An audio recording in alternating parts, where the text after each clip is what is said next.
Vítam vás pri dnešnom výklade karty Malej arkány Kráľ palíc. Táto karta predstavuje mužskú energiu odvahy, vitality a schopnosť viesť ostatných. Symbolizuje človeka, ktorý má jasnú vôľu, vie, čo chce a dokáže svoju energiu a rozhodnutia pretaviť do skutkov. Poďme sa pozrieť na symboliku.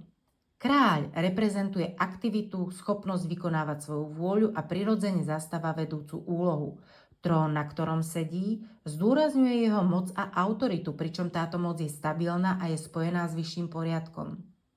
Postoj kráľa symbolizuje pripravenosť a ochotu kedykoľvek vyraziť do akcie. V pravej ruke drží palicu, ktorá predstavuje sexualitu, odvahu, silu a plodnosť, ale tiež pevnosť v rozhodnutiach. Rašiace listky na palici symbolizujú život, rast a nové priania a ukazujú, že aj v pevnej a rozhodnej energii zostáva priestor pre kreativitu a nové začiatky. Salamander pri kráľových nohách predstavuje statočnosť a ochranu pred nebezpečenstvom a drák, vyobrazený na tróne za kráľom, vyjadruje vitalitu, šťastie, úctu a tvorivú silu. Farby na karte tiež majú svoj význam. Červená vyjadruje vitalitu, energiu a vášeň, modrá symbolizuje nádej a duchovno a zelená farba zasa symbolizuje prírodu, rast, hojnosť a plodnosť.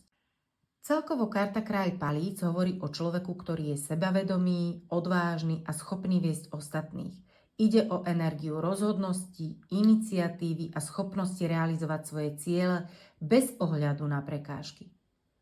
Ak vás tento výklad zaujal a chceli by ste sa dozvedieť viac o symbolike tarotu, celý rozšírený výklad Kráľa palíc nájdete na mojej stránke, odkaz je dolu v popise pod videom.